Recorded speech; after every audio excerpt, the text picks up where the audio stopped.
Oh, well, it depends. You know, it's also Yoshi as well, so I'm not sure if Yoshi does particularly well against Diddy Kongs or something like that. But no, we're going right into this. Looks like we're going to be seeing the R.O.B first. And you know what? This might actually be kind of beneficial. I know R.O.B, again, all jokes aside, is a bit of a bigger body. So, like, Yoshi can do some pretty solid combos, try to get some big strings built up on him. But I feel like R.O.B's got a lot of solid tools to be able to try and keep Yoshi, you know, out from, you know, getting in their face, but also can contest a lot of the stuff that Yoshi might be trying to do off stage.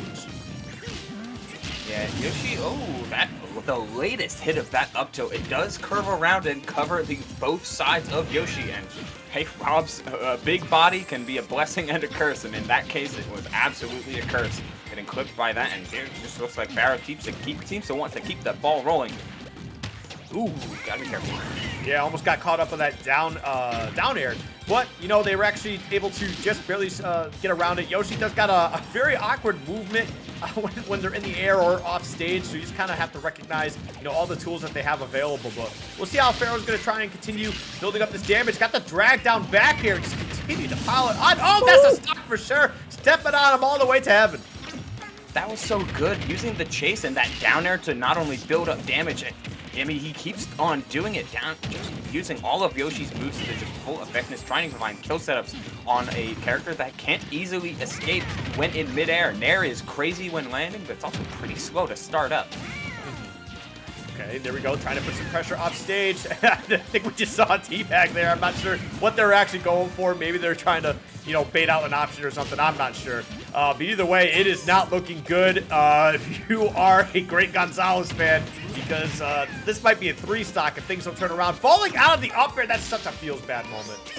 He still was able to armor through it, even at 146. The heavy armor on Yoshi's jump decreases with percent, but I mean, those are multi-hits and they're not doing a lot of damage. Yep. Yeah, that was definitely super unfortunate. Ooh, trying to get the up smash out of shield, but we're going to see the drag down back air, or I think that's what we saw into the up air. Either way, great stuff. Strong 3-stock to get things started here. We're going to have to see how game 2 turns around. I feel like we're not going to see the R.O.B anymore after this.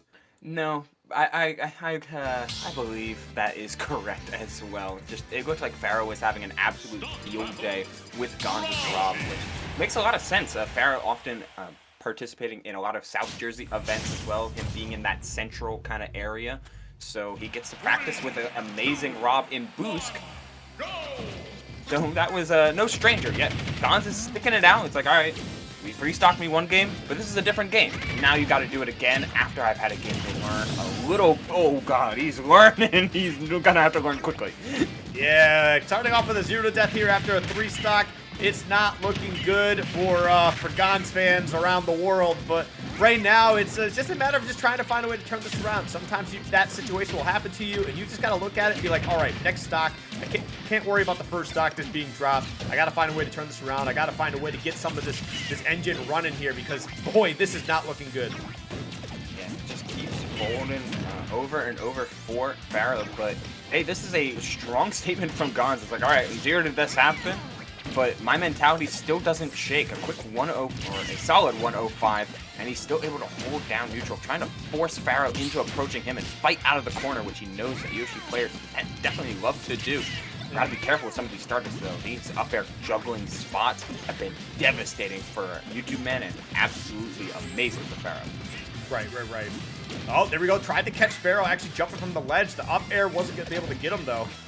All right, holding shield, trying to get a punish. As we saw, that nair out of shield, super quick option for Yoshi. Strong option as well, but not going to be able to get to the hitbox that they wanted here. And they're doing, I'm not sure what's going on here. Like, Gonzalez is kind of playing a backseated game here, you know, trying to keep their distance, trying to find a way to even this up on percentage or something like that. Or not percentage, excuse me, but even this up on stocks.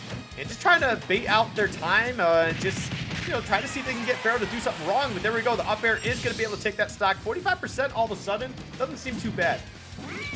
Yeah, this was just a way to answer. It's like, all right, you may have gotten that off of one opening, but I'm never going to give you an opening. I'm just going to play a super strong neutral and make you feel real bad. But hey, you're feeling pretty terrible off of what seems like a misinput side B.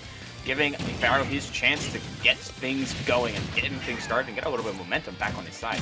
Yeah, and all of a sudden it's a really even game for the most part, but Pharaoh with a nice little forward air spike wasn't able to follow up out of it.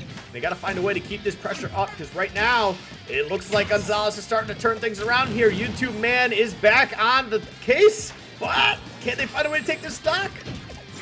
Oh, not hunting out for the jump, instead just playing on that grounded game. Hey, if you play enough neutral, you'll take the stock eventually. Just hold steady and fair time looking for a jump. Okay. Gotta be wary. All right, just kind of retreated off stage and just kind of shot a gyro. Again, just trying to build up some percentage. They do have the first lead that they've had all set now. We'll see if they're able to keep it. Immediately it goes away as Pharaoh maintains stage control, tries to use the gyro to get a spray hit or so, but this isn't looking too good. And this is turning into a really swingy game too. As that up throw, not even platform assisted, it will certainly do it. As Gans is looking for what he can do with the lead that he has now. A whole stock lead and forcing Yoshi to kind of overcommit is exactly what you want to do because you don't need to fear nair out of shield with Yoshi as you're forcing him to win first.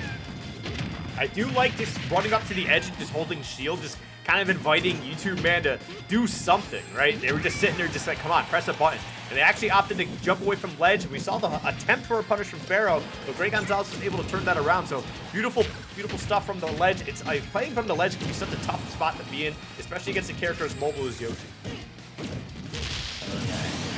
Showing off that mobility as the backer is able to take it. Hey, not only do you get combos out of back 1-2, but the third one's pretty strong.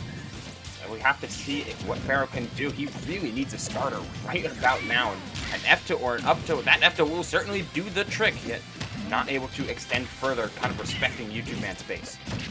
And there we go. It's starting to get a little bit of something going here. But man, at 121, R.O.B can find a way to take these stocks fairly quickly. But all of a sudden, Pharaoh getting some pretty strong combos here. This could be bad news. Bad news bears for sure. Bad news dinosaurs almost, as these back airs are looking mighty threatening. Up air to try and catch the jump. He's really pinning YouTubeMan in the corner. Oh, the down B. I guess looking to break an already half depleted shield. I like the idea, and you're still surviving, so any punish that doesn't kill you, you'll probably take, even at 141. Yeah, I mean, it definitely was a nice attempt, but I mean, I don't know about it. It's definitely an option. I felt like he could have gone for something a little more consistent. But as you can see right here, Pharaoh's trying to throw out these spaced forward airs or back airs, just trying to find a way to either poke through the shield or just deplete the shield as much as possible for a potential shield poke. Tough spot to be in. Lands with the down air. All right, chases. Almost finds these nairs. He's really getting into YouTubeMan's space. R.O.B's nair, not as much of a zone keeping tool as he likes. Getting his hands on gyro to break through. He's back on ledge. Trying to find nair. No, he's just still looking for back air. Still looking for these back air combos as it's... Wow, with the bait. That's so crazy. Being able to flutter just so low and bait Pharaoh into overextending just that final time. You always have to be ready for R.O.B's up air in a spot like that. Yeah, that's just one of those situations where you are getting a little nervous and you're trying to close out the stock as fast as possible. And it ended up costing Pharaoh that whole game too, but it's not over yet. Game 3 still within the cards. We'll have to see if Pharaoh was able to get it done. Yeah, given the domination of Game 1, you know you have that potential in you still, but this is where Gans' experience is really proving him dividends. Because he can shake off a 3-stock and immediately take a tight Game 2. See if he's able to hold through with that with the full set, or if Pharaoh's gonna find that reserve and find that ability to steamroll. He's certainly not trying to let Gans get away, but the counter hits are on point. There we go. See the egg toss, trying to get something a little bit poking, but we're gonna see the gyro actually kind of counteract that instead. And right now it's kind of becoming a game of cat and mouse here, as Greg Gonzalez is trying to take their times. You know, they're trying to keep their space. They're trying to not allow Pharaoh to get in their personal space, which is, you know, generally what you want to be doing against Yoshi anyway, because Yoshi's got some strong combo game. We've seen it a few times now, but Pharaoh's actually still keeping a pretty solid, not distraction, but a solid pace here, just chasing down YouTubeMan for all sorts of damage. There's back air 1-2, but missing the full the combo that he wanted, getting a pop-up instead, not able to get a proper follow-up. looking for a parry with some of those release shields, or maybe just doing that little Yoshi jump. Just, you know, we respect it, I guess. Ooh, okay, going for a ground pound attempt there. A little brave. I mean, when you're especially trying to grab the ledge, I don't know. I feel like that's just a little too scary for me. But right now, 140, almost getting caught up in the gyro, but somehow going to be able to get around YoutubeMan, hitting the up smash to take the first stock. Only 73%, that's not too bad. Yoshi got some weight on him too, so he'll be living a little bit longer. And I like that chase down too. He knew where the gyro was, and he figured, hey, Gons wants to collect his item. I'm not going to let him do that for free, taking the stock with it. The egg roll, yikes. But it is, and actually that egg roll is going to result in a kill for YoutubeMan. Just, hey, let it bounce off his shield, put him into disadvantage, and all of that off of misinput definitely hurts. Yeah, the egg roll, I had to feel like it was a misinput or something at that point because it just seemed really out of place. And again, costing the stock like that, that's not something you want to be doing, you know. Egg roll is a very committal move and can be a very big problem for Yoshi's if you actually put that out there. But either way, that's not going to bother Pharaoh too much. They're continuing to pile on this damage here. 129 now. A strong hitter too. And there we go. There goes the stock. And we got Pharaoh with a nice strong 2 stocks to 1 lead. Yeah, it's a solid position for Pharaoh as he keeps it going with the parry into an F tilt. Like, this is the type of game that he really wanted game 2 to be, but hey, this isn't too little too late. It's a best of 3 and every game's a new game. And yeah, right. Oh, woo, that was beautifully played. That entire last stock by Pharaoh was so clean. They kept pressure on to YoutubeMan from start to finish. Literally from one side of PS2 to the other, and then back to where it all started on that drag down back air into a forward smash. That was just beautifully played. I got nothing else to add to that. That was just nice. Absolutely clean, and that's the practice.